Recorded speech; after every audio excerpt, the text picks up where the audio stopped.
नमस्कार शिक्षक साथियों, बिहार विशेष शिक्षक चैनल के करमोल पे इसका शिक्षा संवाद के एक और फ्रेश एपिसोड में आप सभी शिक्षक साथियों का तहे दिल से स्वागत है।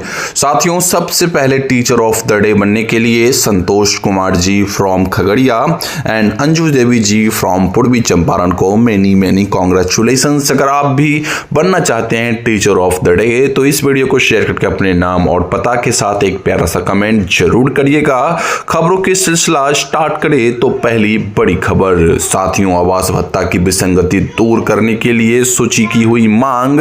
पटना जिला अंतर्गत नगरीय क्षेत्र के स्कूलों में कार्यरत शिक्षकों को मिलने वाली आवास भत्ता की विसंगतियां जल्द दूर होंगी। जिला शिक्षा कार्यालय ने सभी बीईओ और विद्यालय अवर निरीक्षकों को पत्र जारी किया है और नगर निगम और 8 किलोमीटर के दायरे में आने वाले स्कूलों की सूची मांगी है। इसका मुख्य उद्देश्य है कि हर स्कूल के शिक्षकों को एक समान दर से आवास भत्ता यानी एचआरए मिल सके।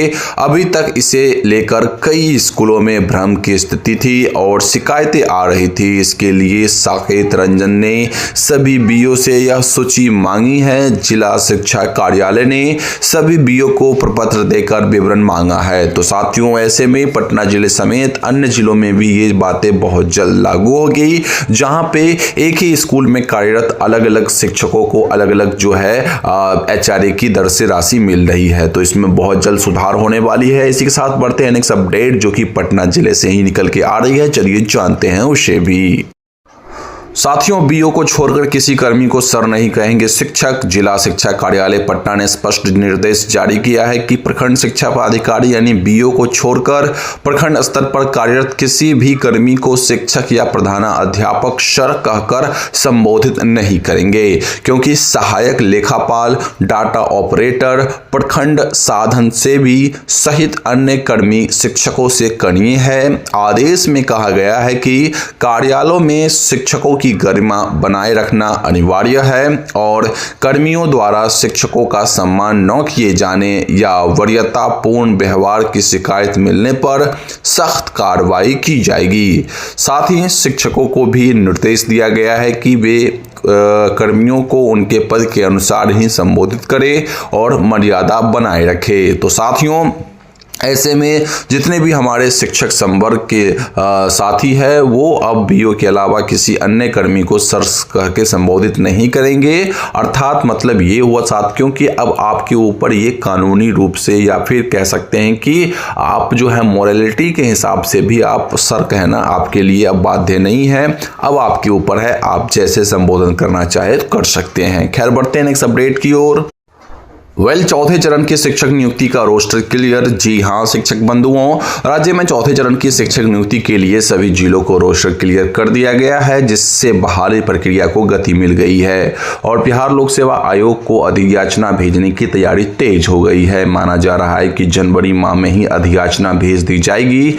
इस चरण में प्राथमिक, मध्य माध्यमिक एवं उच्च माध्यमिक शिक्षकों की नियुक्ति होगी, जिसमें 9वीं, 10वीं और 11वीं, 12वीं के पदों पर एस्टेट उत्तीर्ण कुल 2,56,301 अभ्यर्थी शामिल होंगे। हालांकि रोस्टर क्लियरेंस के बाद भी कुछ रिक्तियों और कोटिवार पदों की संख्या पर अभी आधिकारिक मोहर लगना बाकी है, जिसका निर्धारण प्रक्रिया में है और इसके पूरा होते ही बहाली की आगे की कार्रवाई शुरू की जाएगी। तो साथियों, ऐसे में इंतजार कर रहे उन सभी अभ्यर्थियों के लिए बड़ी खुशखबरी होगी जो चौथे चरण की इंतजार कर रहे हैं, साथ ही साथ जिन्होंने एस्टेट को उत्तीर्ण कर रखा है। खैर, बढ़ती है हम नेक्स्ट अपडेट की ओर। वहीं विद्यालयों के रसोइयों ने किया विरोध प्रदर्शन। सरकारी स्कूलों में कार्यरत रसोइया अपनी मांगों को लेकर एमडीएम निदेशक कार्यालय के समक्ष प्रदर्शन किया। जुलूस जीपीओ गोलंबर से निकाला और एमडीएम कार्यक्रम के सामने एक सभा की गई।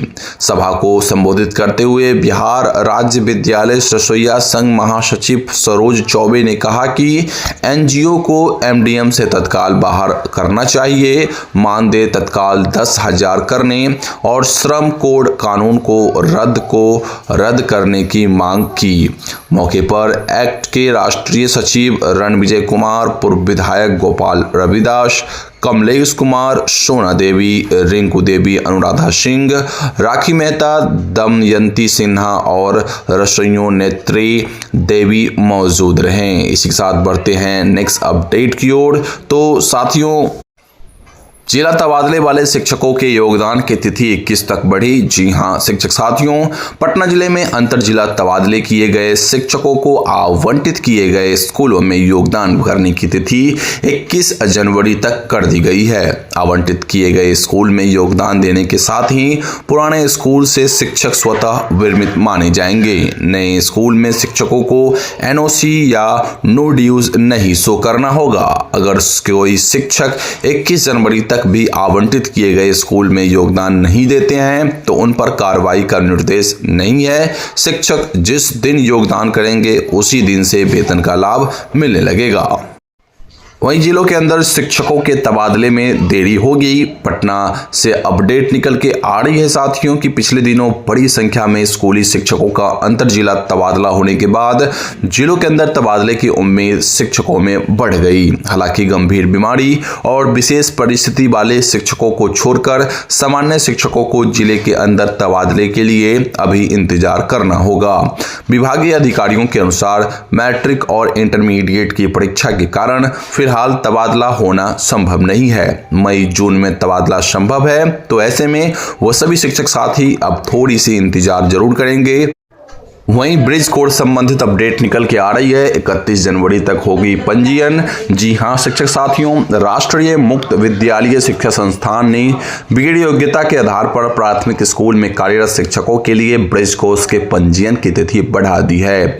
अब पंजीयन बढ़ाकर 31 जनवरी शनिवार की मध्यरात्रि तक bridge.nios.ac.in पर पोर्टल पर जाकर पंजीयन करा सकते हैं। आधिकारिक अधिसूचना में यह कहा गया है कि इस तारीख के बाद किसी भी परिस्थिति में पंजीयन की तिथि में और कोई विस्तार नहीं किया जाएगा, इसीलिए यह अंतिम मौका होगा।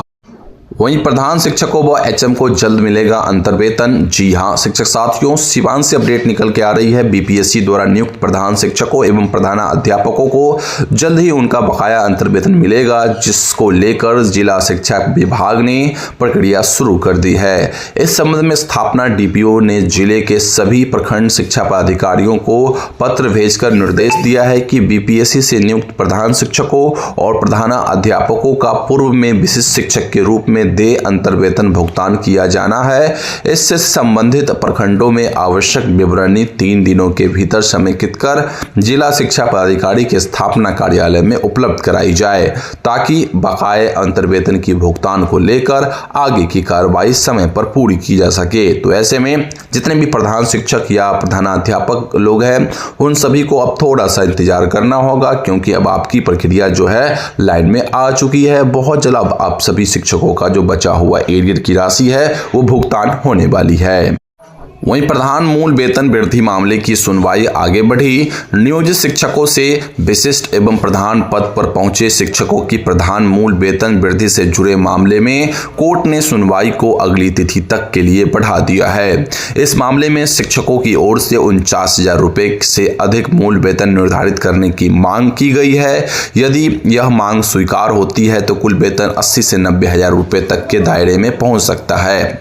फिलहाल मामला विचाराधीन है, लेकिन केस के एक्सटेंशन से शिक्षकों में सकारात्मक माहौल बना हुआ है। अब देखना होगा जैसे ही इसकी जो सुनवाई होती है तो ये फैसला शिक्षकों के हित में जाती है अथवा सरकार के हित में। ज़्यादा चांसेस है शिक्षकों के हित में ही जाए। भले 49,000 मूल वेतन ना हो, लेकिन कुछ न कुछ आपकी जो मूल वेतन में बढ़ोतरी जरूर ही होगी साथियों। इसी के साथ बढ़ते हैं नेक्स्ट अपडेट की ओर। तो जनवरी वेतन इंक्रीमेंट DA और HRA के साथ होगी भुगतान। जी हां शिक्षक बंधुओं, शिक्षा विभाग ने जनवरी माह के वेतन भुगतान की प्रक्रिया तेज कर दी है। इस बार वेतन इंक्रीमेंट, महंगाई भत्ता यानी DA और आवास भत्ता यानी HRA के साथ देने की योजना है। अधिकारियों के अनुसार 31 जनवरी तक भुगतान की प्रक्रिया पूरी कर ली जाएगी। BRC स्तर से अनुपस्थित विवरणी मांगा गया है। ई शिक्षा कोर्स में उपस्थिति संबंधित गड़बड़ियां वाले शिक्षकों का वेतन स्पष्टीकरण के बाद जारी किया जाएगा। तो ऐसे में सभी शिक्षकों को बहुत अच्छी खबर है कि आपकी जो जनवरी माह की वेतन है 31 जनवरी तक स्टार्ट हो जाएगी और इस बार आपको सही HRA, सही DA, सही इंक्रीमेंट के साथ वेतन भुगतान होगी। तो साथियों, ये थी आज की वो सारी अपडेट जो कि शिक्षा विभाग से निकल के आ रही थी, मैंने आपको इन्फॉर्म कर दी। अब हम आपसे मिलेंगे अगली वीडियो में, तब तक के लिए बने रहिए चैनल के साथ। जय हिंद।